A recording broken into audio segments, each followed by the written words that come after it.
Oke, Bismillahirrahmanirrahim. Assalamualaikum warahmatullahi wabarakatuh. Waalaikumsalam warahmatullahi wabarakatuh. Perkenalkan teman-teman semua, kami dari kelompok 2 akan mempresentasikan hasil diskusi kami mengenai tempoyak. Sebelum itu, kami akan memperkenalkan diri terlebih dahulu. Saya sebagai Ketua Kelompok Muhammad Iqbal, BP 18 11 12 1002.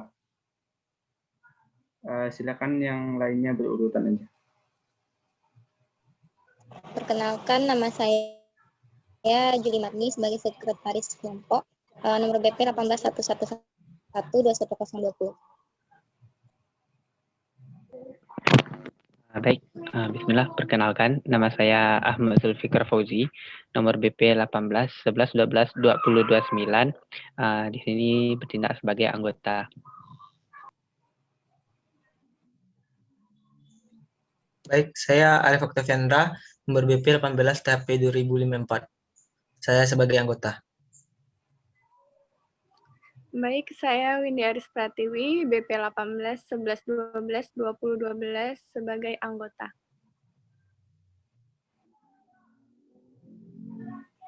Baik, saya Novrianika, BP 18 THP 2031 sebagai anggota.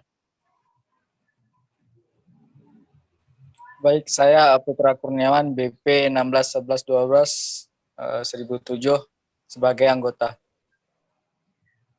Baik, terima kasih teman-teman atas perkenalan dirinya. Selanjutnya kita akan mempresentasikan hasil diskusi. Yang pertama itu adalah pengertian tempoyak dan mikroba yang berperan. Nah, tempoyak itu sendiri merupakan makanan fermentasi dari buah durian dengan rasa yang masam. Pengolahan durian secara fermentasi umumnya dibuat secara industri rumahan memanfaatkan kelebihan durian atau durian yang berkualitas jelek untuk dikonsumsi segar. Nah, mikroba yang berperan dalam tempoyak berdasarkan hasil identifikasi, maka didapatkan 6 spesies bakteri yang terdapat pada tempoyak, yaitu Pediococcus acididactysi, Lactobacillus plantarum, Lactobacillus curvatus, Leuconostoc mesenteroides, Staphylococcus saprophytecus, dan Micrococcus varians. Dari ke-6 spesies tersebut, 4 spesies dengan jumlah isolat terbanyak secara berurutan yaitu P. acididactysi, L. plantarum, L. curvatus, dan Leo mesenteroides. 2 spesies yaitu S. saprophytecus dan Micrococcus varians adalah spesies yang tidak dominan dari jumlah isolat.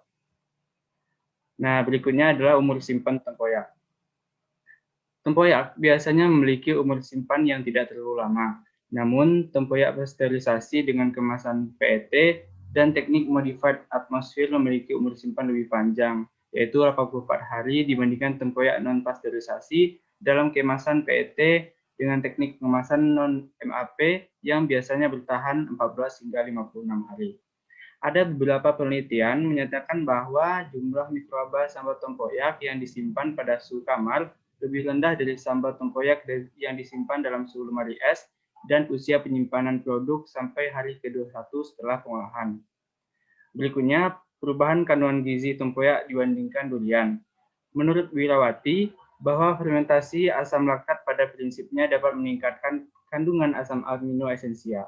Dalam 100 gram buah ini mengandung 27 gram karbohidrat, 4 gram serat, 1,5 gram protein, 5 gram lemak, vitamin A sebanyak 44 IU, vitamin C sekitar 20 mg, magnesium 30 mg, fosfor 39 mg, dan mineral lainnya. Kandungan nutrisi tempoyak yaitu kadar air 15,12%, kadar abu 27,03%, lemak 2,69%, protein 6,37%, dan karbohidrat sebanyak 48,79%. Selanjutnya itu cara membuat tempoyak. Berikut adalah diagram alir dari pembuatan tempoyak itu sendiri. Dapat kita lihat bahwa di bahan baku yang kita gunakan adalah durian segar ataupun yang kualitas jelek. kemudian dipisahkan biji dan dari daging durian. Daging durian kemudian dilumatkan, nah kemudian dimasukkan ke dalam toples. Setelah itu disimpan selama 4-5 hari dan tempoyak siap dikonsumsi. Berikutnya. Baik, selanjutnya adalah cara pengolahan tempoyak yang berkualitas. Tempoyak, sebagaimana sudah dikatakan oleh Muhammad Iqbal, adalah olahan fermentasi dari durian. Nah, untuk mendapatkan tempoyak yang berkualitas tersebut, dilakukan fermentasi secara terkontrol, yaitu dengan penambahan kultur murni berupa bakteri asam laktat. Nah, pada fermentasi akan menurunkan tingkat kontaminan karena keberadaannya yang dominan sehingga menekan pertumbuhan mikroorganisme yang bersifat kontaminan terhadap tempoyak itu sendiri. Pembuatan tempoyak tersebut sebagaimana disebutkan menggunakan kultur murni atau ragi yang dipilih selektif. Jadi tidak sembarangan yang bisa dijadikan sebagai starternya gitu untuk mendapatkan tempoyak yang berkualitas tadi. Nah, Dinas Kesehatan menyatakan tempoyak yang masih baik memiliki nilai pH itu di atas 3 dengan batas maksimal pH-nya itu sebesar 6,5. Jika pH tempoyak bernilai di atas 6,5, artinya itu masih dalam bentuk durian segar, masih tergolong durian segar, belum merupakan tempoyak. Namun, jika pH-nya tersebut sudah bernilai di bawah 3, maka tempoyak tersebut sudah tergolong pada tempoyak yang rusak karena bakteri asam laktat yang di dalamnya sudah mengalami proses lisis. Nah, tempoyak tersebut dipengaruhi oleh kualitas kebersihannya tuh, baik dari lokasi tempat fermentasinya ataupun proses pengolahannya. Jadi hal ini kebersihan lokasi dan kebersihan proses pengolahan tempoyak akan berpengaruh terhadap kualitas tempoyak tersebut. Tempoyak pasteurisasi dengan kemasan PET dan teknik modified atmosphere memiliki umur simpan yang lebih panjang, yaitu sekitar 84 hari. Dan selanjutnya tempoyak tersebut lebih cocok disimpan pada suhu kamar dibandingkan dengan suhu dingin. Selanjutnya. Nah, adapun efek positif dan efek negatif dari tempoyak tersebut adalah pertama, efek positif dari tempoyak. Tempoyak adalah pangan yang mengandung bakteri asam laktat dan kaya akan probiotik. Menurut ISAP di tahun 2009 itu probiotik merupakan organisme hidup yang mampu memberikan efek yang menguntungkan kesehatan hostnya atau yang mengkonsumsinya apabila dikonsumsi dalam jumlah yang cukup. Nah, bakteri probiotik memiliki banyak manfaat untuk kesehatan manusia. Di antaranya adalah dalam sistem imunitas, seperti dalam sistem intestinal juga atau pencernaan, yaitu sistem urogenital, dan juga dapat menurunkan efek energi dan manfaat-manfaat yang lainnya. Jadi, bakteri yang ada dalam tempoyak tersebut mempunyai efek yang baik bagi kesehatan manusia apabila dikonsumsi dalam jumlah yang cukup dan tidak berlebih. Adapun efek negatif dari tempoyak adalah aroma. Aroma yang dihasilkan dari tempoyak itu adalah aroma khas durian dan sedikit ada aroma alkoholnya dalam bentuk metanol dan etanol. Namun senyawa tersebut tidak stabil sehingga tidak dicantumkan dalam komposisi kimia. Aroma alkohol juga dapat disebabkan karena jenis bakteri asam laktat yang digunakan dalam fermentasi tempoyak adalah salah satunya LKCI yang bersifat heterofermentasi sehingga menghasilkan produk sampingan berupa alkohol. Lanjutkan. Ya, baik diulangi. Mohon maaf. Fungsi dari pengawasan tempoyak. Fungsi dari pengawasan menurut Booklet et al. 2010 adalah mempertahankan produk agar bersih dan melindungi dan memberikan perlindungan terhadap kotoran dan pencemaran lainnya, memberikan perlindungan pada bahan pangan terhadap kerusakan fisik, air, oksigen, dan cahaya, memiliki fungsi secara benar, efisien, dan ekonomis dalam proses pengemasannya, yaitu selama pemasukan bahan pangan ke dalam kemasan harus dirancang untuk siap pakai pada mesin-mesin yang ada, mempunyai tingkat kemudahan untuk dibentuk menurut rancangan dan memberikan kemudahan bagi konsumen dan memberikan pengenalan keterangan dan daya tarik penjualan. Selanjutnya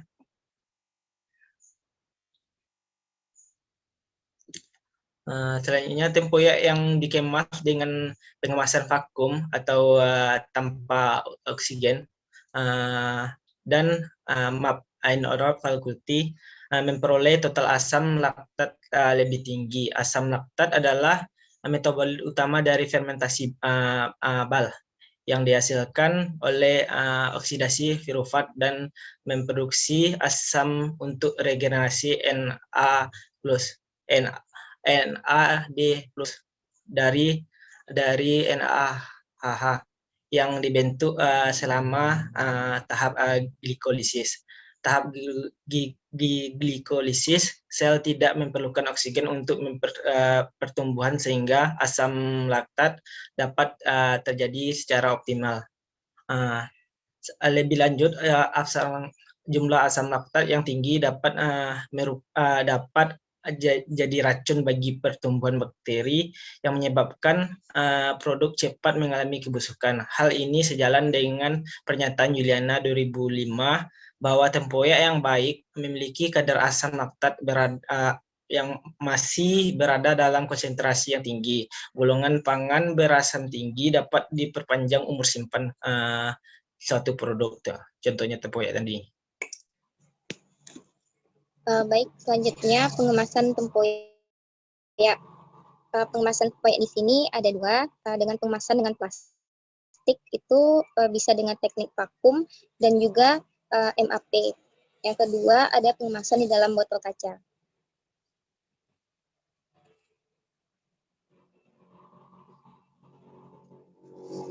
Yang pertama pengemasan dengan plastik.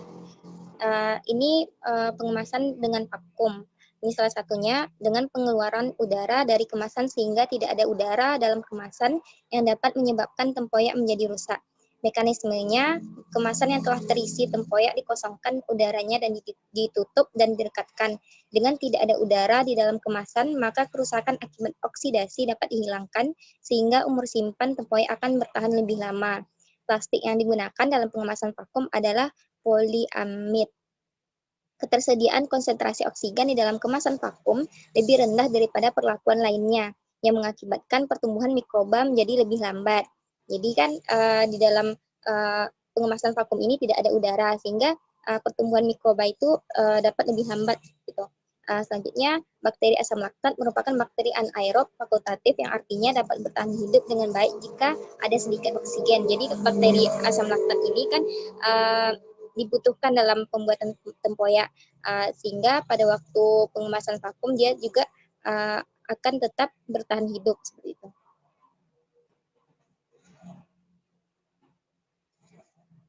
Selanjutnya, teknik MAP atau Modified Atmosphere, yaitu peningkatan konsentrasi gas CO2 dan menurunkan konsentrasi gas O2 dalam kemasan, yaitu caranya dengan mengeluarkan seluruh komposisi gas oksigen atau O2 dalam kemasan melalui lubang yang telah dipasang selang plastik.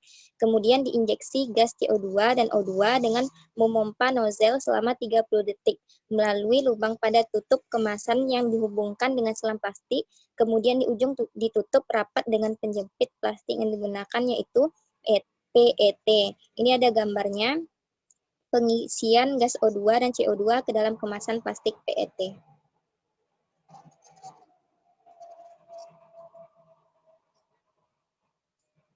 Selanjutnya, yang kedua yaitu pengemasan dengan botol kaca. Botol kaca merupakan pengemasan yang menjadi pelindung produk dari kontaminasi.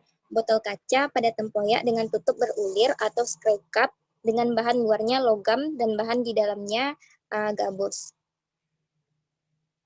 Dikembali.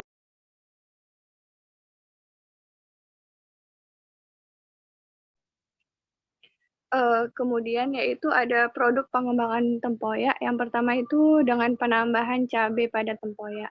Nah, penambahan cabai dalam tempoyak itu sebagai antimikroba dan memperpanjang umur simpan.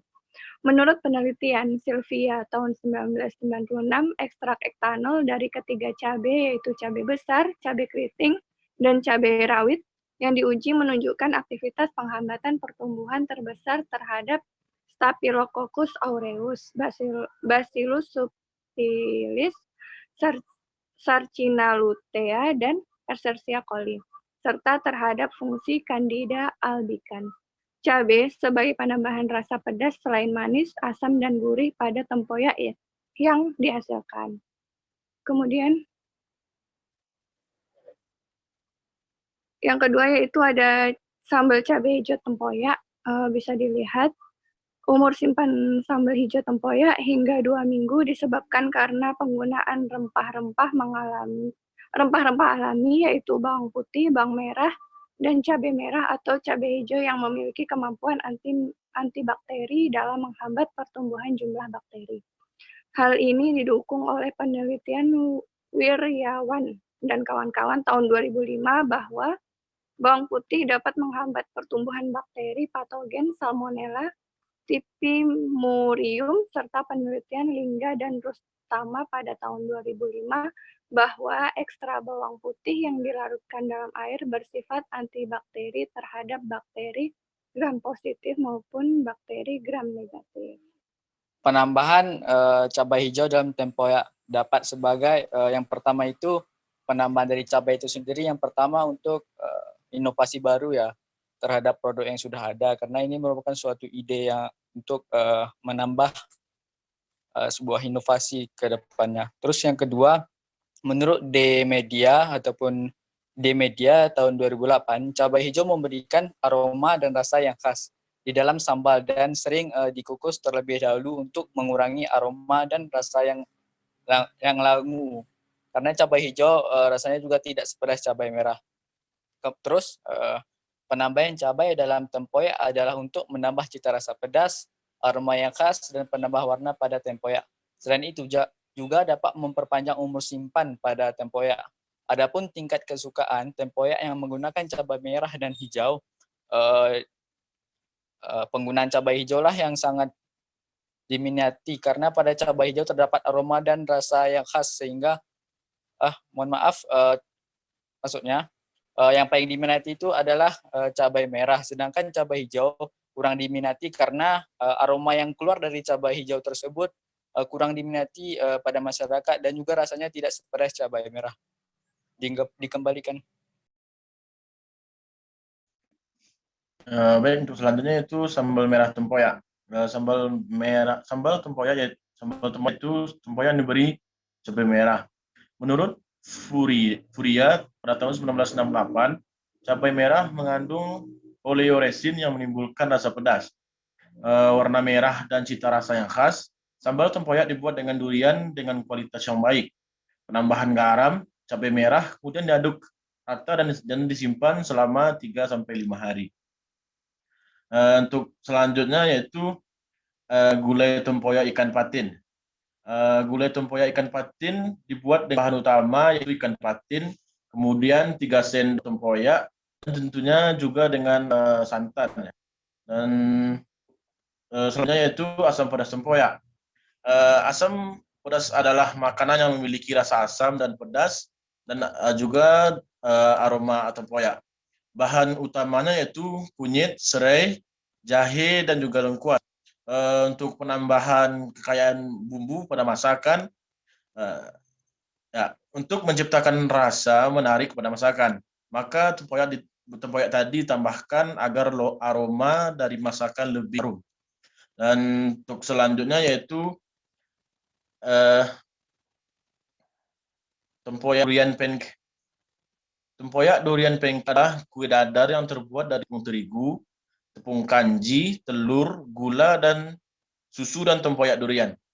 Bahan-bahan ini kemudian dicampur dengan air sehingga membentuk adonan yang kental.